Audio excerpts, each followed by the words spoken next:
정부가 지난달부터 진행한 서울 아파트 실거래 조사 중간 결과가 발표됐습니다. 미성년자가 자기 돈 한 푼 안 들이고 11억 원짜리 아파트를 사는 등 전체 조사 대상 1,500여 건 중 탈세 정황이 포착된 사례가 30%가 넘었습니다. 주요 적발 사례와 이에 대한 정부의 방침 등을 알아보겠습니다. 정부는 각종 규제와 조사로 부동산 시장을 잡기 위해 분주하지만 서울 아파트 값은 22주째 오름세를 이어갔습니다. 중위 가격만 9억 원, 잡으려는 정부와 이에 아랑곳하지 않는 시장 상황을 취재했습니다. LG그룹이 성과주의와 세대교체를 키워드로 인사를 실시했습니다. LG전자는 세탁기 박사로 유명한 조성진 부회장이 용퇴했고 새 사령탑으로 50대 권봉석 사장이 올랐습니다. 다른 계열 인사에서는 30대 여성 임원이 깜짝 발탁됐습니다. LG의 인사 내용과 미래 전략 알아보겠습니다. 올해 전체 임금 일자리는 늘었지만 나랏돈이 들어간 60대 일자리가 크게 늘었을 뿐 경제 허리층인 40대는 오히려 줄어든 것으로 나타났습니다. 대기업과 중소기업의 월 평균 임금 격차도 지난해보다 더 벌어지는 등 일자리에서 연령별, 상황별로 양극화가 진행되고 있습니다. 이상 오늘의 주요 뉴스입니다.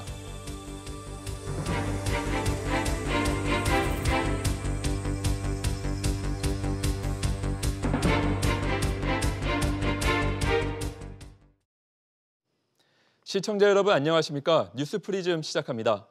국토교통부와 금융감독원, 서울시 등 합동조사팀이 지난달부터 진행한 서울 아파트 실거래 조사 1차 결과를 발표했습니다. 전체 조사 대상 중 3건 중 하나에서 편법 증여 등 세금 탈루 의혹이 포착됐습니다. 취재기자 연결해 자세한 내용 알아봅니다. 김성훈 기자. 네, 김성훈입니다. 네, 이 의심 사례 얼마나 많았습니까?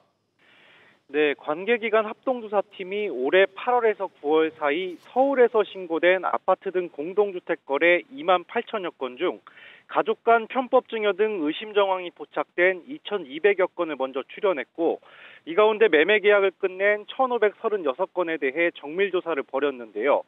거래 당사자의 소명 자료 제출이 완료된 991건을 우선 검토한 결과 532건에서 탈세 정황을 포착했습니다. 조사 대상 1,500여 건 중에 530여 건, 즉 셋 중에 하나에서 탈세 정황이 나온 겁니다. 대부분 부모나 형제로부터 주택 구입 자금을 받으면서 증여 신고를 하지 않거나 증여세를 낮추기 위해 여러 친족들로부터 돈을 나눠서 받는 편법 증여 의심 사례입니다. 금융사 대출 규정을 지키지 않은 것으로 의심되는 사례도 23건 있었는데요. 대출 신청 때 밝힌 자금 사용 용도와 다르게 주택 구입에 돈을 쓴 경우였습니다. 또 허위 신고도 10건이 확인됐는데 과태료가 부과될 예정입니다. 이 조사에서 지역별로는 어디가 많았습니까? 네, 이번에 조사 대상에 오른 1,500여 건 중 절반 이상이 강남 4구와 마포, 용산, 성동, 서대문 등 집값이 과열 양상을 띠는 지역에 몰려 있었습니다.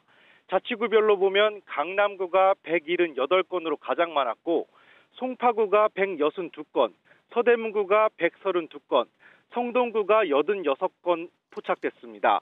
정부는 10월 신고된 거래에서도 1,200건이 넘는 이상 거래 사례를 뽑아놓은 상태고요. 이를 포함해 8월부터 9월까지 사례 중 소명 자료를 받는 대로 조사를 진행해 내년 초에 2차 조사 결과를 발표할 예정입니다. 정부는 내년 국토부 중심의 실거래 상설조사팀을 구성해 조사를 이어간다는 계획입니다. SBS CNBC 김성훈입니다. 앞서 보신 것처럼 서울 아파트 매매 거래에서 편법 증여 정황이 무더기로 포착됐는데요. 미성년자가 수억 원짜리 아파트를 사는가 하면 사업 목적으로 대출을 받아놓곤 아파트를 사는데 모두 쓴 경우도 있었습니다. 황희표 기자와 좀 더 자세한 이야기 나눠보겠습니다. 네, 황 기자. 네. 이번에 확인된 사례들 한번 짚어볼까요? 네, 그 첫 사례는 미성년자가 부모와 친척으로부터 수억 원을 증여받아서 이 아파트를 산 경우입니다. 지난 8월 서초구에서 있던 일인데요. 그러니까 만으로 18세 고등학생이겠죠. 부모로부터 2억 원, 친척 4명으로부터 보시는 것처럼 각각 1억 원씩 모두 6억 원을 받았습니다. 그리고 보증금 5억 원을 끼고 11억 원짜리 아파트를 샀습니다.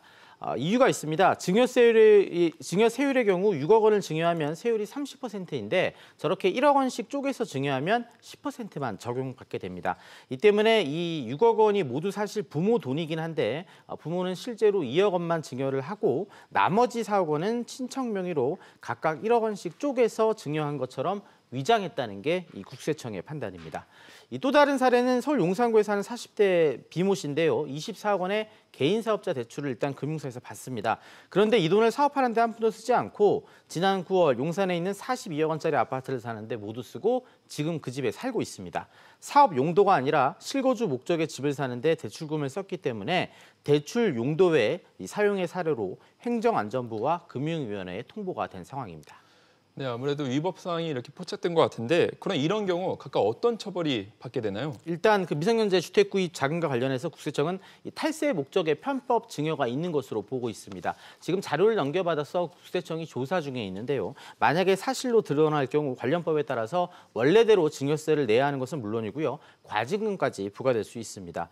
이 사업자 대출을 받아서 아파트를 산 경우 원래 용도의 다른 목적으로 자금을 썼기 때문에 이 금감원이 대출해줬던 금융사를 검사해서 규정을 위반했는지 안 했는지 확인을 하고요. 만약에 위반 사실이 있다면 이 금융사가 대출금 회수를 결정할 수도 있습니다. 근데 이제 정부가 앞으로 이런 조사를 더 강화한다 이렇게 말을 하고 있는데 네. 어떤 내용입니까? 일단은 그 뭐 서울 아파트 같은 경우 사두면 돈이 된다. 워낙 이런 그 얘기가 많다 보니까 이게 편법 증여라든지 거짓 대출까지 받아서 아파트를 사들이는 경우가 많았던 건데요. 국토부는 내년 2월부터는 아예 20여 명의 그 전문 인력으로 구성된 실거래 상설 조사팀을 만들어서 이 전국의 실거래를 모두 모니터링하고 이상 거래가 발견되는 즉시 조사에 착수하겠다고 밝혔습니다. 또 필요하면 내년처럼 이번과 마찬가지로 이 합동 그 기관들끼리 관계기관끼리 합동으로 이 고강도 조사도 실시하겠다고 밝혔습니다. 네, 잘 들었습니다.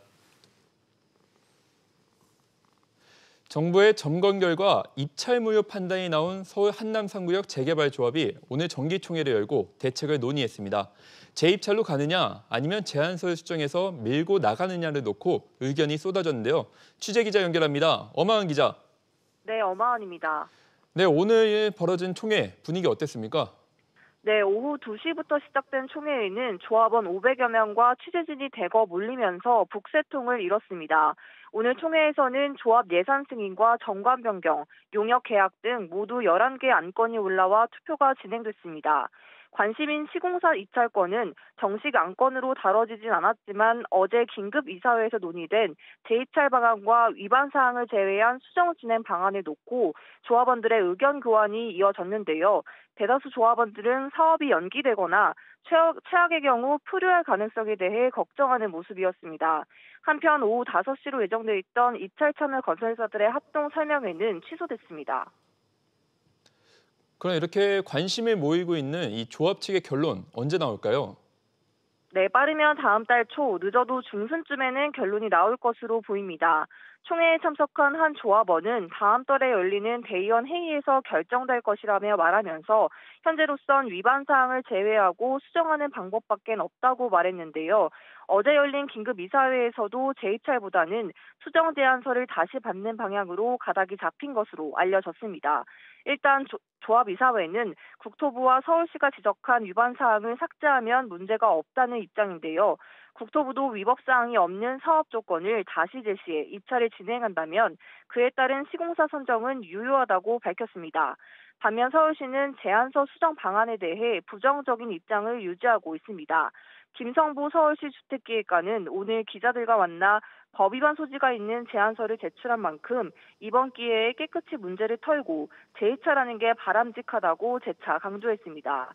SBS CNBC 엄하은입니다. 이번 주 서울 아파트값 상승률입니다. 지난주보다 0.11% 올라 상승폭을 키우면서 22주째 오름세를 이어가고 있습니다. 특히 강남과 서초, 송파, 그리고 강동, 이른바 강남 4구는 0.18%나 오르면서 분양가 상한제와 종합부동산세를 비웃듯 오히려 가파른 상승세를 이어가고 있습니다. 이렇게 아파트값이 거침없이 오르면서 서울 아파트 중위 가격은 어느새 9억 원에 바짝 다가섰습니다. 전체 서울 아파트를 가격순으로 세웠을 때 딱 중간에 있는 가격이 9억 원에 육박한다는 이야기인데요. 이 내용은 이광호 기자가 전해드립니다. 이번 달 서울 아파트 중위 가격이 8억 8천만 원을 기록했습니다. 사상 처음으로 8억 원을 넘겼던 게 지난해 9월이었는데 한동안 정체됐던 가격이 지난 7월부터 급등하면서 9억 원에 바짝 다가선 겁니다.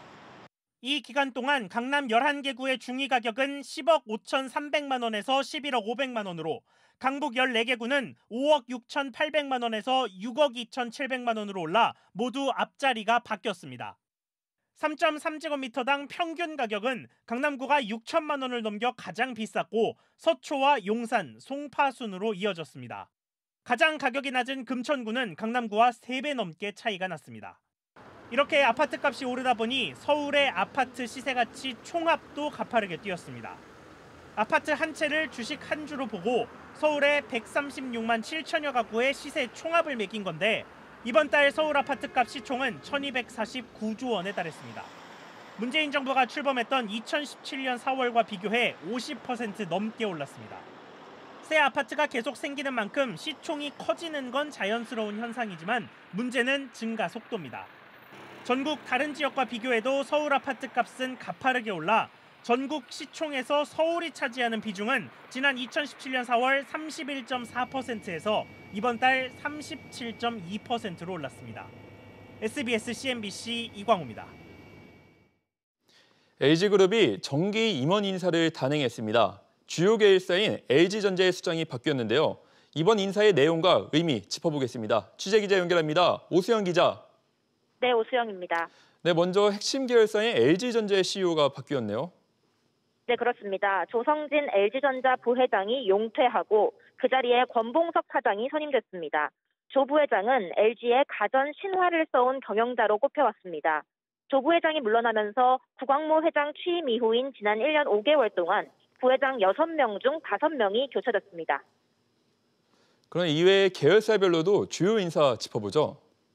네, LG U+의 황현식 부사장이 사장으로 승진했습니다. 5G 등 급변하는 시장 환경에서도 LG U+의 모바일 사업을 성공적으로 이끈 성과를 인정받았습니다. LG전자의 박형세 부사장은 TV 등 홈 엔터테인먼트 사업을 총괄하는 사업본부장으로 선임됐습니다. LG화학의 노국래 부사장은 석유화학 사업본부장에 새로 선임됐습니다. 이게 구광모 회장 취임 이후 1년 5개월 만에 두 번째 정기 임원 인사인데 아무래도 이게 세대 교체가 뚜렷하게 보이는 것 같습니다. 네, 그렇습니다. 젊은 인재를 발탁해서 미래를 준비하는 데 가속도를 내는 모습입니다.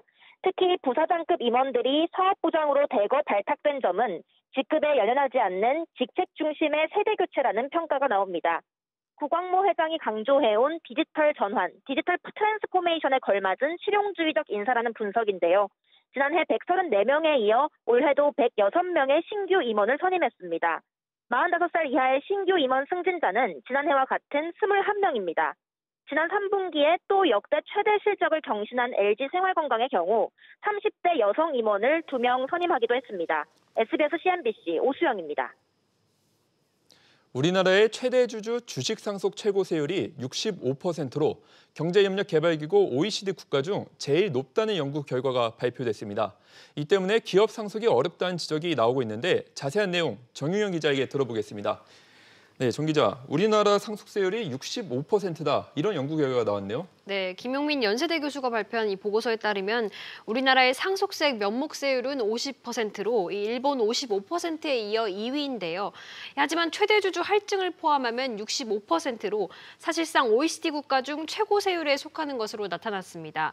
이 최대 주주 할증은 최대 주주가 발행 주식 총수의 50%를 초과해 보유하는 경우 30%를 상속세율에 가산하는 겁니다.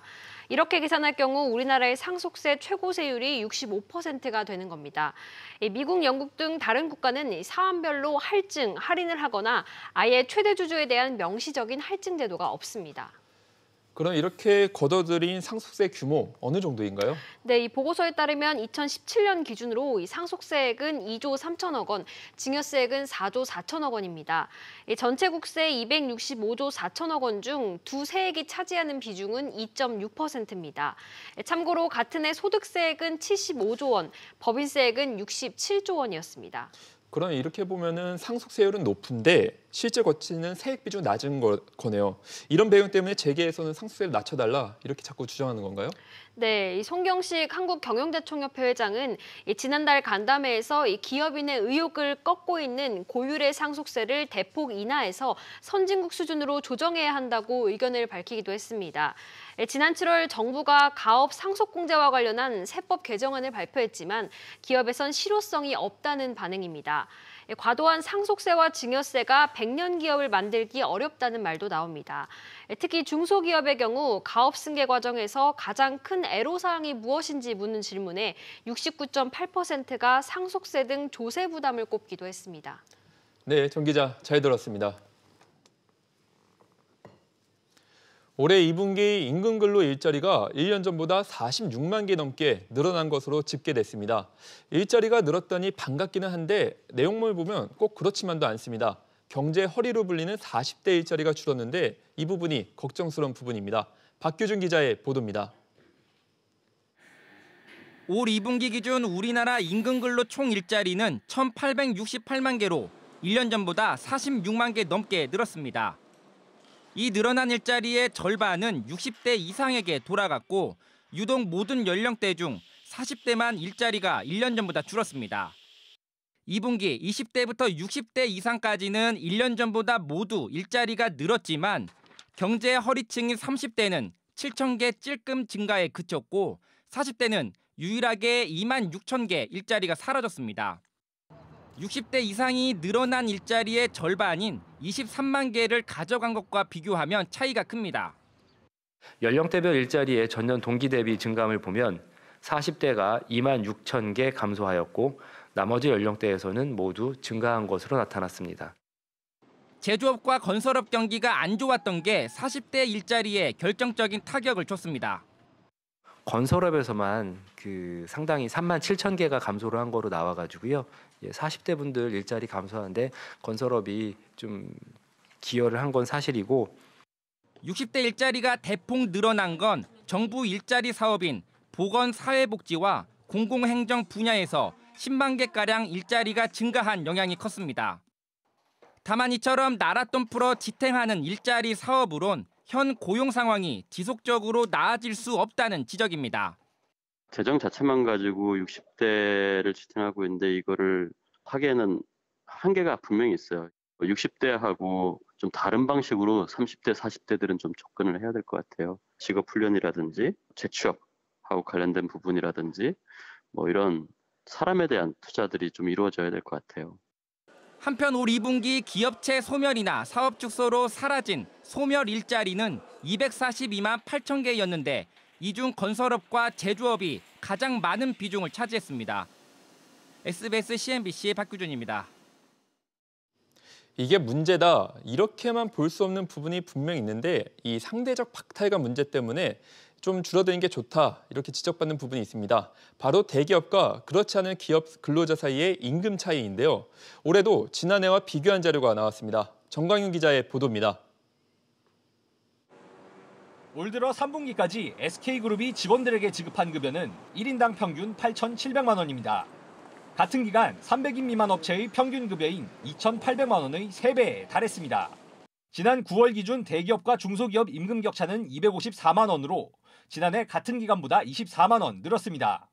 대기업 임금이 588만 원으로 지난해보다 5.7% 늘어난 반면 중소기업은 334만 원으로 2.3% 증가하면서 격차가 벌어진 겁니다.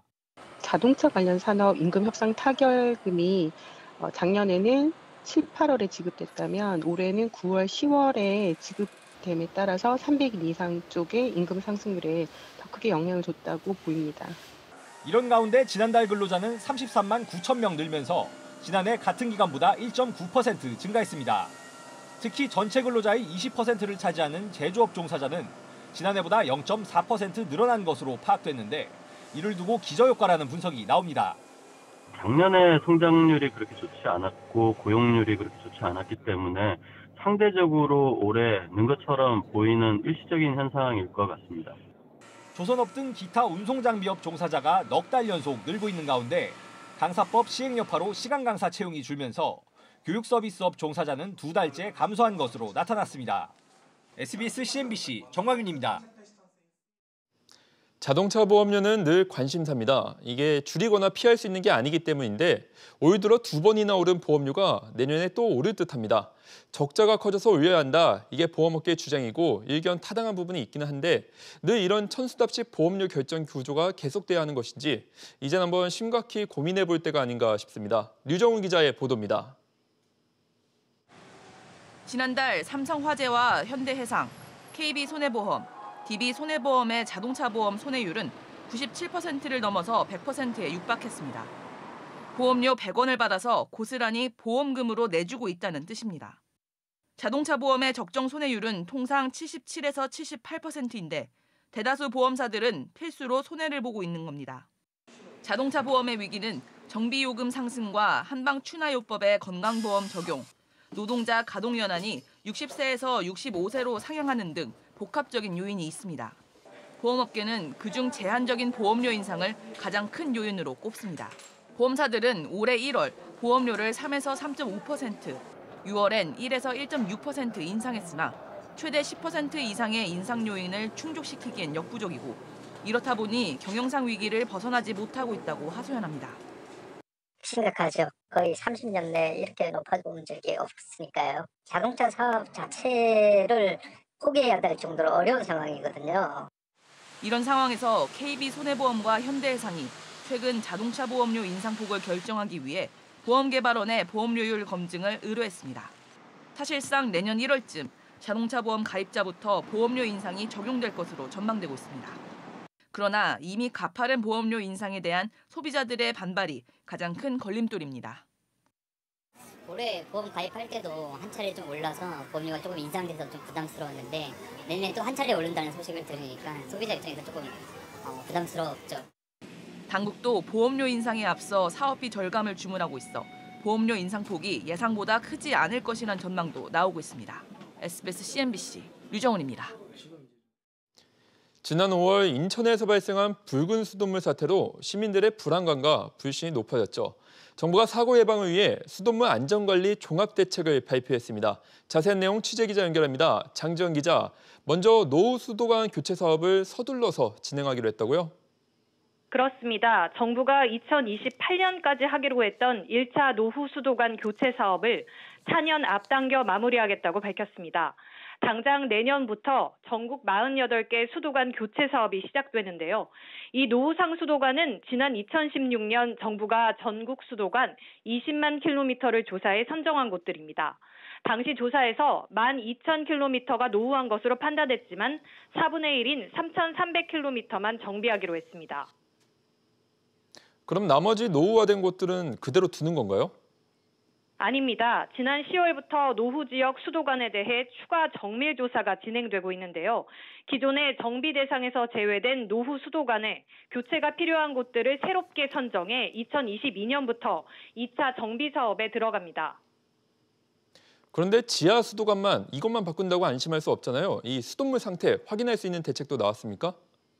네, 정부가 이 부분을 해결하기 위해 스마트 상수도 관리 체계를 도입합니다. 수질 모니터링 장치와 자동 배수 설비, 정밀 여과 장치 등을 수도관 안에 설치해 실시간으로 수돗물 상태를 점검하고 자동 관리할 수 있게 하겠다는 건데요. 쉽게 말해 수돗물이 오염되면 이를 즉시 확인해 공급을 차단하겠다는 겁니다. 정부는 이 시스템을 내년부터 43개 지자체에 시범 도입하고 오는 2022년 전국으로 확대할 계획입니다. SBS CNBC 장지연입니다. 택시를 이용하다 보면 골라 태우기나 승차업으로 불편한 경험이 있으실 텐데요. 택시업계가 이런 불편을 없앤 새로운 택시 호출 서비스를 선보였습니다. 승객이 호출을 하면 자동으로 배차돼 반드시 온다는 것이 특징입니다. 취재기자 연결해 어떤 내용인지 알아보겠습니다. 윤성원 기자, 이 택시업계와 팀원이가 새로운 택시 호출 서비스를 출시했다고요? 네, 그렇습니다. 서울특별시 택시운송사업조합과 서울 개인택시운송사업조합은 팀원이와 함께 택시 호출 서비스를 시작했습니다. 승객들은 택시 호출의 몬다 택시를 통해서 택시를 이용할 수 있는데요. 택시조합과 팀원이는 앞서 해당 서비스 진행을 위해서 4천여 명의 기사를 모집했습니다. 서비스 교육과 시범 서비스 등을 진행하고 오늘부터 정식으로 서비스를 시작했습니다. 이게 정말 호출하면 반드시 오는 건가요? 그리고 이게 기존 택시 호출 서비스와는 어떤 점이 다른지 알려주십시오.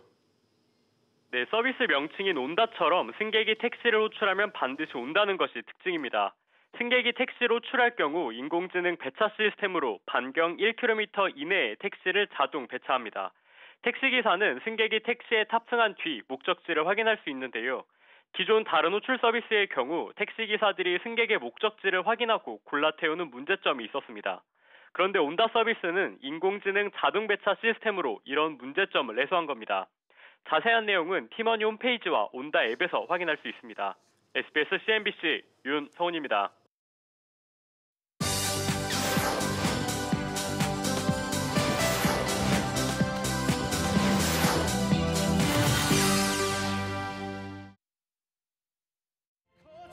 평범한 청년 슐레밀은 어느 날 회색 양복을 입은 정체불명의 남자로부터 솔깃한 제안을 받게 됩니다.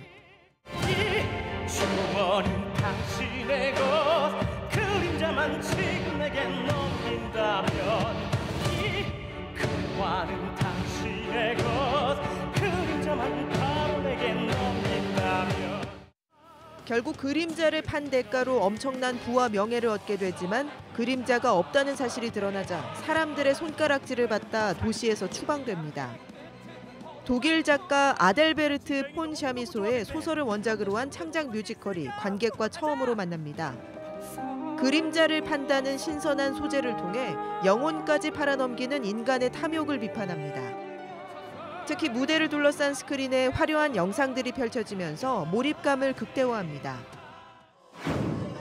자신이 쏜 오발탄으로 청각장애를 갖게 된 딸을 위해 고군분투하는 아버지를 그린 판소리 뮤지컬이 무대에 오릅니다. 일제강점기인 1936년 독일 동계올림픽에 일본 국적 선수로 출전한 최초의 조선인 스피드스케이팅 선수의 실화를 바탕으로 했습니다. 창작 판소리를 기반으로 1930년대 우리 대중음악의 태동기를 반영한 다양한 음악들이 색다른 즐거움을 선사합니다. 크로스오버 가수에서 시작해 이제는 뮤지컬 주연 배우로 자리매김한 임태경이 데뷔 15주년 콘서트를 엽니다. 뮤지컬 팬텀과 황태자 루돌프, 드라큘라 등에서 탁월한 가창력과 연기력을 선보여온 임태경은 이번 콘서트에서 겨울과 어울리는 뮤지컬 넘버와 파페라, 가요 등을 전합니다. 서희태 지휘자가 이끄는 60인조 오케스트라와 뮤지컬 배우 마이클 리, 김보경 등도 함께합니다.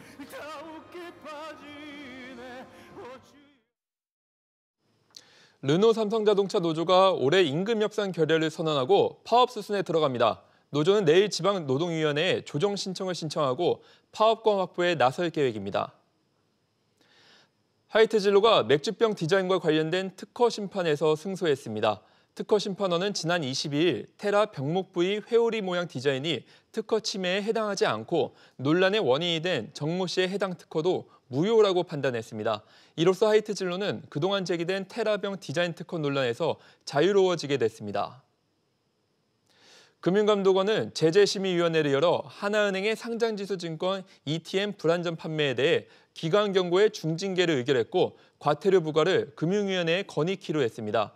관련 직원 2명에게는 견책의 징계가 의결됐습니다.